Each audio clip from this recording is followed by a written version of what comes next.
Eu acho que esse meme que eu coloquei aí na capa, ou o rascunho que eu fiz dele aqui nesse diagrama, eu acho que tem o potencial de eleger o próximo presidente da República. Eu recebi esse meme num grupo da faculdade e vou colocar aqui para vocês, eu dei uma pequena adaptada.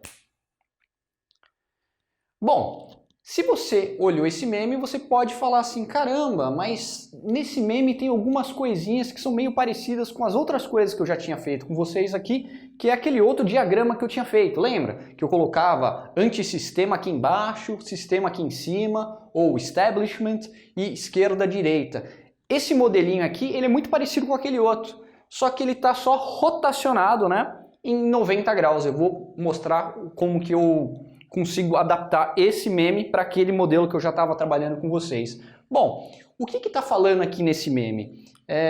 Basicamente você está colocando aqui, né, as pessoas sem sal num eixo, as pessoas malucas nesse mesmo eixo, né, mas no outro lado. Aqui embaixo as drogas, né, ou seja, como se fossem coisas mais de esquerda, e coisas como a igreja aqui em cima, ou seja, seria como se fosse a ordem aqui em cima, né? E a desordem aqui embaixo. Caos, né? Vai, vamos colocar o caos aqui.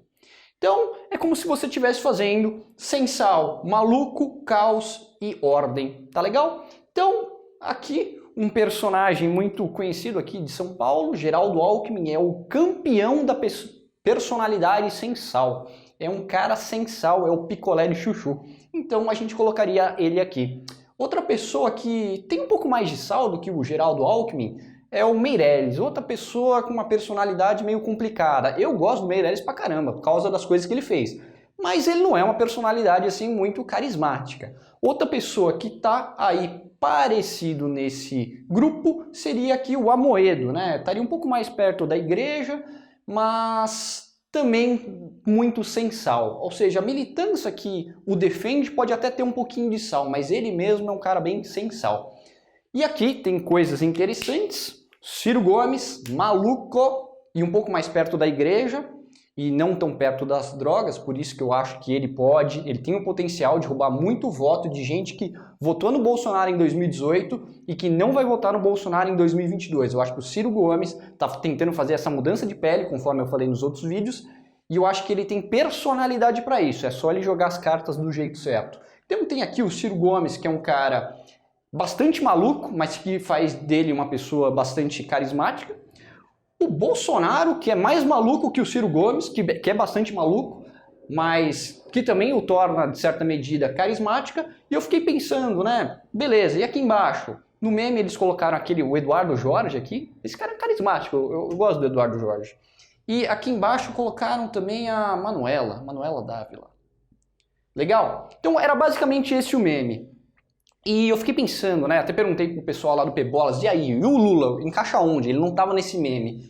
E o pessoal me sugeriu mais ou menos colocar o Lula aqui. Eu acho que é mais ou menos ali que eu deveria colocar mesmo. É um cara que ele é maluco, mas não tão maluco quanto o Ciro e não tão maluco quanto o Bolsonaro, mas é relativamente maluco. E por isso o torna uma pessoa carismática para disputar uma eleição para a presidência da República. E a última quadro aqui que eu vou falar sobre presidentes e vice-presidentes. Então fica até o final do vídeo aí que você vai achar bem interessante se tudo der certo, tá legal? Então é basicamente essa aqui o meme. Ah, tava esquecendo. E colocaram aqui o Haddad. O Haddad também, um cara bem sem sal, um pouco mais perto aqui das drogas. E é engraçado, né? Porque a estética do Haddad, o Haddad ele nunca foi muito bem aceito no PT, porque ele tem uma certa personalidade, uma estética muito parecida com o PSDB. Então, eu vou mostrar aqui para vocês, como eu sempre mostro, aquela parte, né? Que é a parte do establishment, centro, né? O centro establishment, que é o pessoal bem vinculado à Globo, bem vinculado ao PSDB, Luciano Huck e coisas do tipo. Tá legal? Então, o meme é esse. Agora eu vou fazer aquele diagrama que eu tinha feito com vocês nas vezes anteriores para comparar com isso daí. Então não esqueça desse meme. Agora vamos para outra tela. Agora eu estou colocando aquele diagrama que eu já tenho trabalhado com vocês, né? Que eu coloco esquerda de um lado, direita do outro, e eu coloco um outro eixo aqui, né? Que tem um sistema aqui em cima e o antissistema aqui embaixo. Eu já tenho trabalhado com vocês aqui nos últimos vídeos e eu acho que ele é bem interessante para a gente analisar algumas coisas, né? Então o Lula está tentando dar uma corrida aqui para o centro, tentar se fortalecer. O Ciro tentou disputar com voto de esquerda com o Lula no começo, viu que não estava dando muito certo, também está vindo que nem um maluco aqui em direção ao centro. O Bolsonaro, por mais que ele seja amiguinho do Centrão, ele tem um discurso, né, uma retórica muito antissistema, muito revolucionária, por isso que eu não acho ele um cara conservador, eu acho ele um cara extremamente não conservador nesse sentido. E estaria por aqui. E eu acho que o Lula está garantido no segundo turno, conforme eu já falei nos outros vídeos, mas eu acho que o Bolsonaro não está garantido no segundo turno de 2022. E se você não quer nem o Lula, nem o Bolsonaro, como é o meu caso, eu acho que isso aqui pode te ajudar. Então eu acho que muita gente que tipicamente votava no PSDB está por aqui. Votava no PSDB porque era contra o PT, mas nunca se identificou com o PSDB. E foi isso que o Bolsonaro conseguiu fazer. O Bolsonaro chegou e tomou de assalto aquela parte do eleitorado que não compactuava com os valores do PSDB e simplesmente votava no PSDB porque era o que tinha. Então, eu acho que tem muita gente aqui, eu acho que é o maior filão da eleição de 2022, né, 2022, eu acho que é esse filão aqui. Eu acho que a terceira via ela tem que sair de uma certa candidatura mais antissistema e mais de direita. Eu acho que esse é o cenário ideal. E o meu medo qual que é? O meu medo é que o candidato mais forte da terceira via, que se não for o Ciro, por exemplo, que seja alguém muito aqui em cima, né? O PSDB, sei lá, o Huck, que mais posso colocar aqui? PSDB, o Huck. Bom, me perguntaram aqui embaixo, num dos comentários, o que seria o sistema e o antissistema. Eu acho que o sistema é como se fosse aquilo que a gente meio que enxerga como o consenso midiático. Então, o PSDB fala as coisas extremamente dentro da caixinha, o Huck fala coisas extremamente dentro da caixinha, é o pessoal que vê Globo News, é o pessoal geralmente de classe média alta, urbano, de bolhas intelectuais. É esse pessoal aqui, que ele é mais ou menos moderado na economia e um pouco mais progressista em termos de costume, que destoa muito do brasileiro típico, que está muito mais nessa região aqui. Então a gente poderia até apelidar, parecendo com aquele meme anterior, o sistema aqui eu poderia colocar como sendo a estabilidade, né? E o antissistema seria o caos. E eu acho que uma boa chapa tem que mesclar essas duas coisas. Por isso que eu fiz até num outro vídeo, né? Falei que eu acho que o Renan Santos, do MBL, seria uma boa pessoa para ser candidato à presidência da República, contanto que você colocasse ele ao mesmo tempo com uma pessoa que tem esse grau de estabilidade, que seria, por exemplo, o grau do João Amoedo. Eu acho que o Moro estaria mais ou menos aqui também, talvez um pouco mais aqui embaixo, né? Mas o Amoedo estaria muito aqui numa região ainda muito parecida com o sistema. Então, sei lá, se aqui eu falo que é o Globo News, que é aquela coisa meio enfadonha, aqui embaixo é a coisa interessante, tipo Flow. Flow é legal, cara, podcast.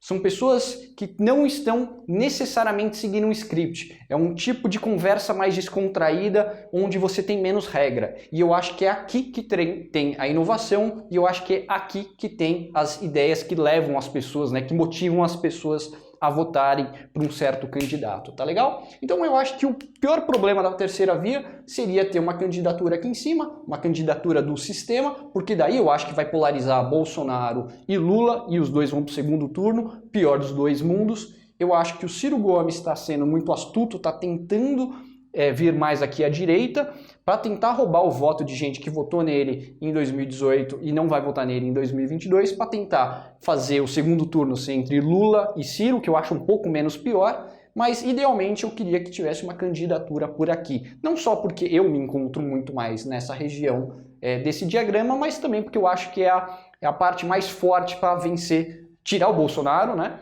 E ganhar do Lula eventualmente, tá legal? Então, esse aqui é basicamente aquele resumo que eu tenho feito nos outros vídeos. E agora eu vou falar porque eu acho que tem que ter duas candidaturas, né? A candidatura de cabeça de chapa junto com a vice-presidência, eles têm que ter uma certa tensão, mas cada um tem que ter, desculpa, engasguei, tem que estar em um certo momento, né? Uma certa região aqui do diagrama. Vou apagar aqui e vou mostrar para vocês. Eu já comentei aqui num outro vídeo sobre personalidade e investimentos, como às vezes é interessante, ao invés da gente ficar no meio, a gente contrabalançar, indo para uma posição de extremo caos com uma outra de extrema ordem. E eu acho que boas chapas entendem um pouco disso. Com certeza você não vai colocar o extremo caos junto com a extrema ordem, porque pode não dar lé com cré. Mas com certeza você precisa ter uma personalidade mais ligada ao caos, que eu acho que tem que ser uma personalidade principalmente para a cabeça de chapa, e uma personalidade um pouco mais vinculado à questão da ordem, né? Então aqui a gente está falando de várias dimensões, mas eu acho que essas duas aqui elas são bem interessantes. Então você pega o caso dessa última eleição, quem é que teve? Bolsonaro. Bolsonaro é um grande representante do caos. E o Mourão? Mourão é um bom exemplo de ordem, né? Militares em geral estão aqui vinculados à esfera da vida da ordem. Isso talvez torne o Bolsonaro uma pessoa meio carismática, né? Porque ele não se encaixa naquele preconceito, né? Naquele estereótipo bem restrito, falando que militar é bem certinho. Pelo contrário, né? Ele é um militar reformado, queria colocar uma bomba nos lugares lá. Então, um bicho maluco, mas isso o torna meio carismático. Vamos lá, quem que a gente teve de bem sucedido também? Lula, caramba, tá falhando. Lula e José Alencar. Também a mesma coisa. Uma pessoa vinculada ao caos e uma outra pessoa vinculada à ordem. Quem mais? A gente teve a Geraldo Alckmin. Geraldo Alckmin que veio aqui para a ordem. Geraldo junto com a Ana Amélia.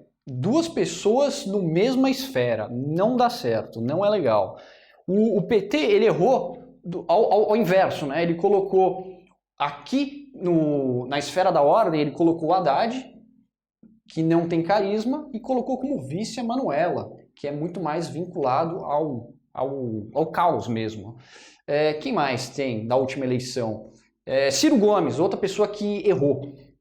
Ciro Gomes estava ele aqui como sendo um representante do caos, só que ao invés de colocar uma pessoa bem vinculado à ordem, ele colocou a Cátia Abreu, que também é muito vinculado ao caos, não fica legal esse tipo de chapa.